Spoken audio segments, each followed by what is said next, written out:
Today, we're diving into something that happens dozens of times a day, millions of times a year. Something you do without thinking. Saying bless you. Because here's the thing, it's not just polite. It might just be a death wish, which is a lot of emotional responsibility for two words we toss around between bits of pasta. Welcome to My Latest Fixation. I'm Joshua, and I have a habit of digging into things that don't quite make sense. Think of this as a cabinet of curiosities for the beautifully bizarre.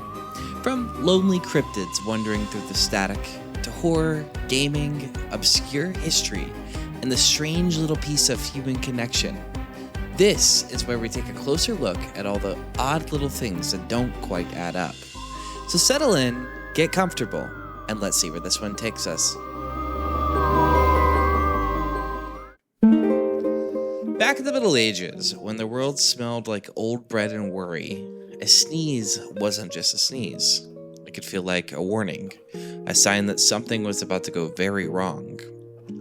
Now we say bless you for dust, pollen, pepper, cats.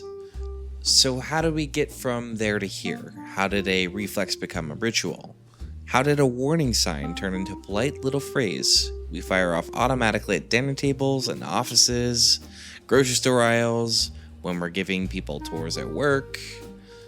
Today we're exploring the strange, eerie, and slightly silly history of bless you, the tiny social spell that turns a bodily function into a blessing. So take a deep breath, and if you feel a sneeze coming, don't hold it back. Just know you're participating in a centuries-old tradition shaped by fear, habit, and maybe something a little stranger. Let's step into the weird little world of words we say after we sneeze, where dust mites dance, ghost whispers, and somewhere in the background, Pope Gregory is watching us very closely. So let's start with the sneeze itself. Before we can understand why we say bless you, we need to understand why sneezing gets so much attention. A sneeze is a reflex, a sudden, forceful blast of air through your nose and mouth triggered by irritation in your nasal passages. That irritation could be dust, pollen, pepper, viruses, bacteria, or just random stuff that got up there and decided to party. When you sneeze, air bursts out, droplets fly everywhere, germs spread, and if you're in a crowded room, everyone is suddenly just a little bit closer to whatever your immune system is arguing with. Sort of like an airborne confetti at a very unhealthy parade. The sneeze is your body's way of sending a group email nobody's subscribed to. Sneezing is also involuntary. When you feel it coming, you sometimes try to hold it back, but eventually it just happens. And it's loud, it's dramatic, it's attention-grabbing. It's your body's way of saying, sorry everybody, but I need to explode now. Which is why when someone sneezes, everyone in the room notices. The moment gets a tiny little spotlight, and that's where the social expectation comes in. That's where we all agree to say something, to acknowledge the sneeze, to bless the sneezer. But why are we saying bless you? Why not good health? Why not stay well? Why not just nothing? To answer that, we're going to have to go way back into a world where a sneeze wasn't just annoying. It was terrifying. The year is 541 AD. The place is the Byzantine Empire. Now, the thing that everyone is talking about is a disease that's killing people by the thousands. Like a very bad game of tag where losing means you join the silent crowd. This is the plague of Justinian, the first major outbreak of what we now call the bubonic plague. It spreads through a grim little relay race. Fleas bite infected rats, the rats die, the fleas jump to humans, and then the humans get sick. It's efficient, relentless, and hard to outrun. The symptoms were brutal. Fevers, chills, weakness, headaches, swollen, painful lymph nodes called buboes. Blackened, swollen, and deeply unpleasant in ways we will not be describing over dinner. And then there's the sneezing. Sneezing could be an early sign people feared.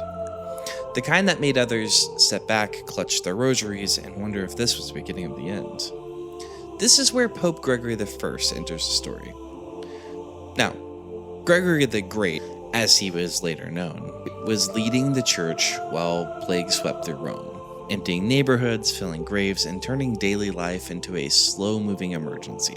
And according to a persistent story, he encouraged people to say, "God bless you," when someone sneezed, offering a quick prayer in case that sneeze was the first warning, which changes the meaning a bit. Because bless you wasn't really about politeness. It wasn't really, I hope you feel better. It was kind of closer to, if this is the start of the end, may God have you. Not a courtesy, a precaution. A preemptive last rite, disguised as manners. Now, historians will point out this story is a little slippery. There's no clean, universally agreed upon decree where Gregory officially mandates sneeze blessings. It may be more legend than law, but the larger pattern still holds.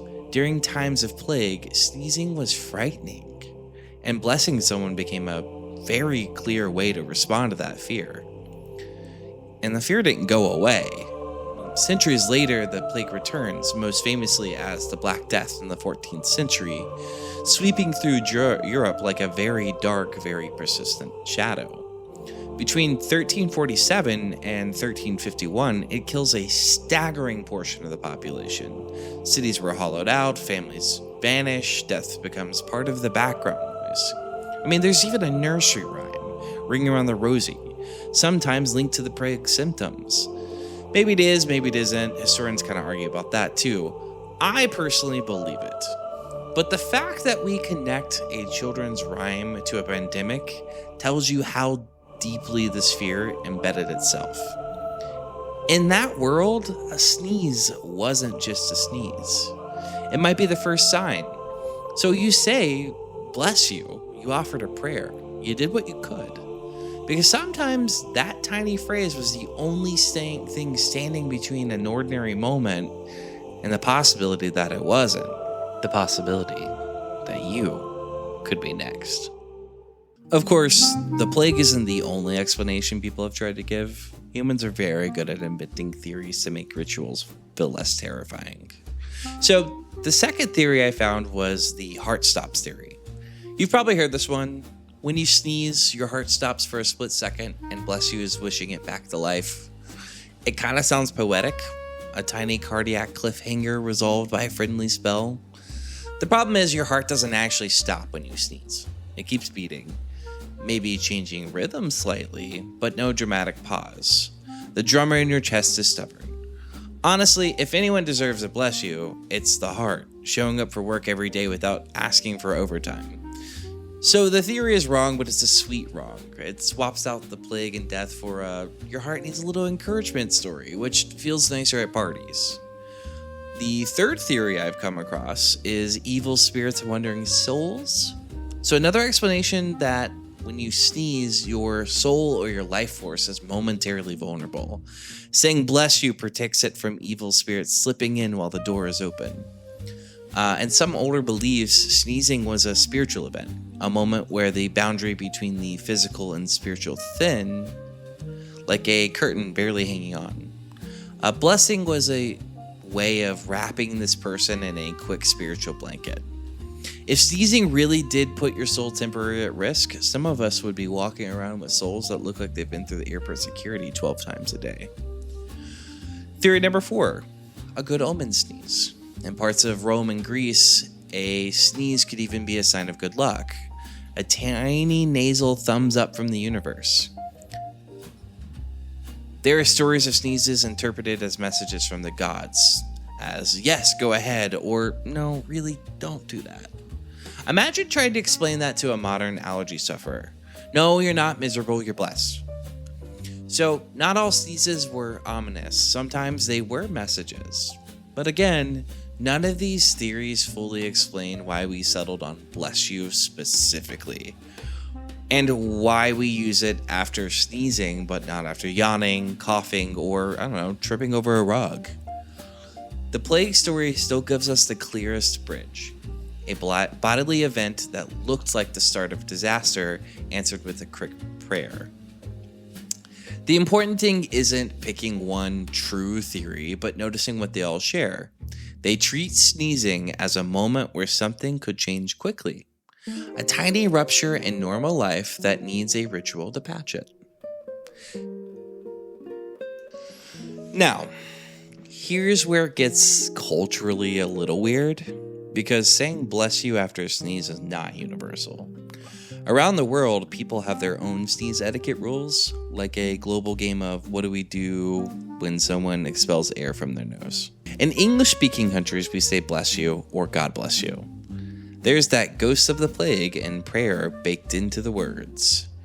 In German, people say Gesundheit, which means health, and Spanish salud, and Italian salute. Most of the world basically says health, like your immune system is on a sports team and they're cheering it on. Now, French speakers might say à vos sangs, which is like to your wishes, or bonne santé, which is good health. It sounds more like may your wishes and sinuses be kind. In many languages, the sneeze response is simply a health wish, like I hope you're okay. In others, like Russia, you might get something closer to God help you, which has more theological weight, but still isn't exactly the English bless you pattern. And then there are cultures where nothing happens. You sneeze, people carry on, no one says anything. It's just a sound your face makes. So, if you grew up in a bless you culture and visit a place where nobody says anything after a sneeze, it can kind of feel a little unsettling, like you dropped your phone in public and no one helped pick it up. Most cultures say some version of health. English speakers say bless you, which drags in plague, prayer, and the idea of sneezing once you might not be here tomorrow. But different cultures have the same underlying instinct. Something unusual happened in the body, say something kind. So fast forward to now. The plague is mostly a history book villain. Allergies and colds are the default sneeze suspects. But we still say bless you. So why? Well, I kind of sat down and tried to figure this out and did a little bit of research, and I came up with a few reasons. Reason number one, politeness. Someone sneezes and we want to show that we noticed it without making it weird. Bless you has become the standard, a tiny socially approved nod that says, yeah, I see you. If you don't say it, people notice. They might not call you a monster, but they'll feel something is off, like you kind of dropped a line in the play. Reason two, reflex. Saying bless you is now a reflex, almost as involuntary as the sneeze itself. Sneeze detected, phrase deployed, no conscious decision required. Your brain runs an old inherited script. Reason three, tradition. I mean, we've been doing this for centuries. The original reason, fear of plague, fear of sudden death, has faded from conscious memory, but the behavior stayed. Tradition's very good at surviving long after meaning has wandered off. Reason 4. Social smoothing. A sneeze interrupts the flow. Conversation pauses. Attention shifts. Germs fly. Saying bless you helps stitch the moment back together. It tells the sneezer, you're okay. And everyone else, the disruption is officially acknowledged. And then there's the modern hygiene rules layered on top. Cover your sneeze, use a tissue or elbow, don't spray your neighbors, wash your hands. Those rules are all about germs and public health. Old sneeze rules were about souls and survival. Now they coexist in the same tiny moment. We'd rather accidentally reenact medieval death rituals than be the one rude person at the meeting. The gesture stayed, the fear changed costume. Okay, so I'm gonna tell you something embarrassing that happened to me the other day. In order to do some research for this episode, I tried not saying bless you when someone sneezed near me. I just waited. I heard the sneeze, I felt the reflex kick in, and then I held it back. You could feel the pause. It's like the room had expected a line that never arrived. The person sneezed, glanced around, and the silence felt heavier than it had any right to be. Nobody said anything.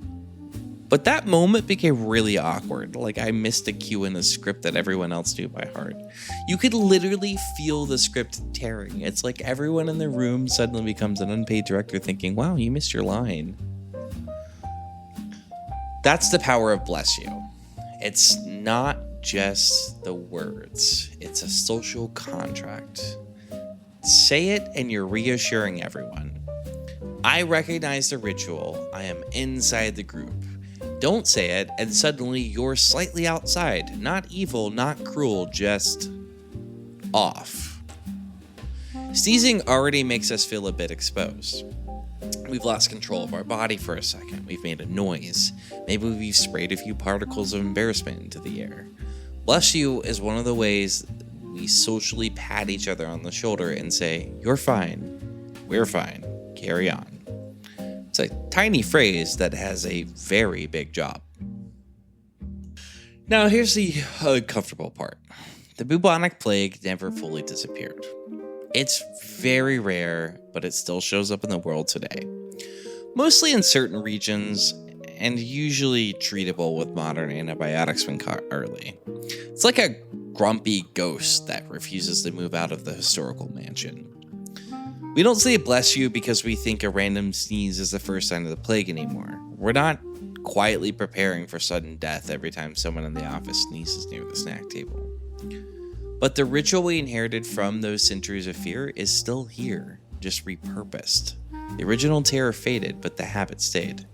Bless you is a fossil of fear, worn smooth by time until it passes as casual politeness. You can see how embedded this is if you look at pop culture. On sitcoms, sneezing is a reliable comedy prop. Someone sneezes at the wrong time, someone blesses them, somebody overreacts, and somewhere a laugh track gets its paycheck. In dramas, a sudden sneezing fit is a shorthand for this character's getting sick, trouble ahead. One sneeze and the audience starts to mentally prepare soup.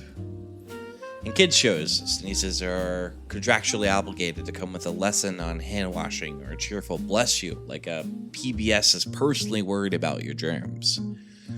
We almost never need to explain what bless you means on screen. Writers use it as a shortcut. One quick phrase that says we're polite, we're connected, we notice each other.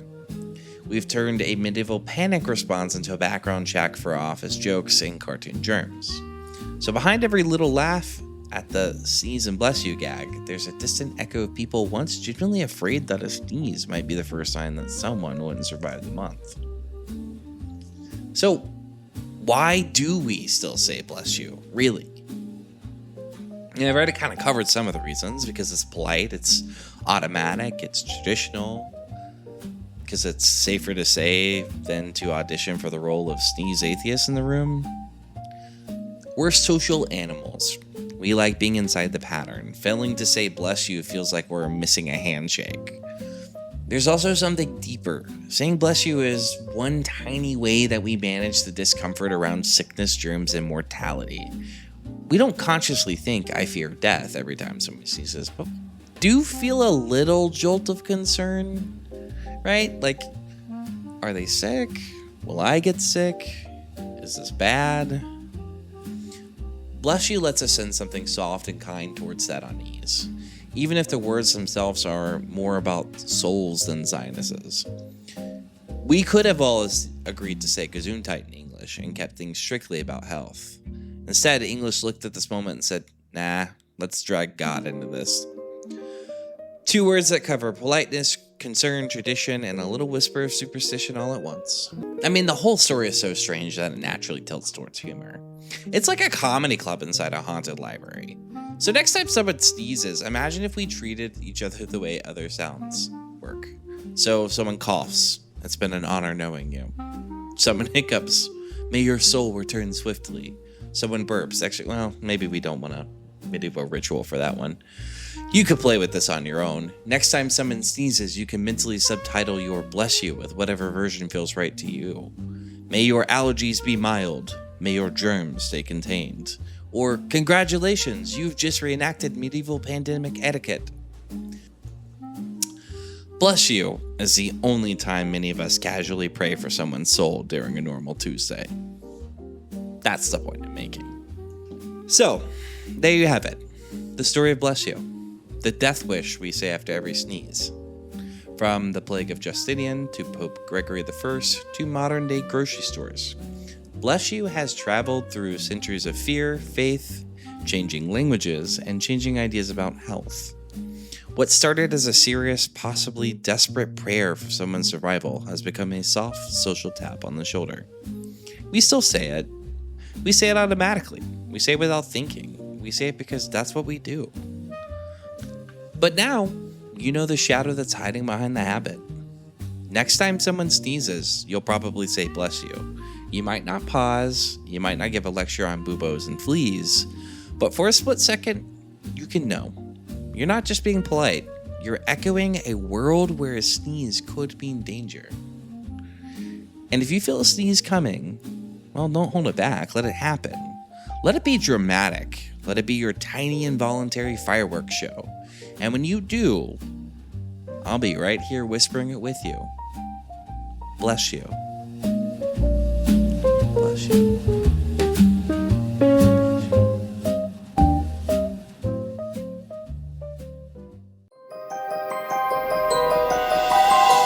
And just like that, this week's obsession comes to an end. Thanks for getting wonderfully lost with me. If you'd like to keep this cozy corner of the strange alive, everything you need is waiting in the notes below. Or head over to my website, mylatestfixation.com, where the magic quietly hums. You can browse peculiar merch, learn the story behind the show, or leave a little offering. Spend $50 or more and you'll get free shipping. Have a dark history footnote, a lonely cryptid, or digital mystery you think I absolutely need to fixate on? Send your thoughts via carrier pigeon, if you can find one with a good sense of direction. Otherwise, the website works much better. And if you enjoyed your stay, share the show with another kindred spirit. That's how our tiny, haunted hearth keeps growing. Stay curious, stay obsessed, and stay human.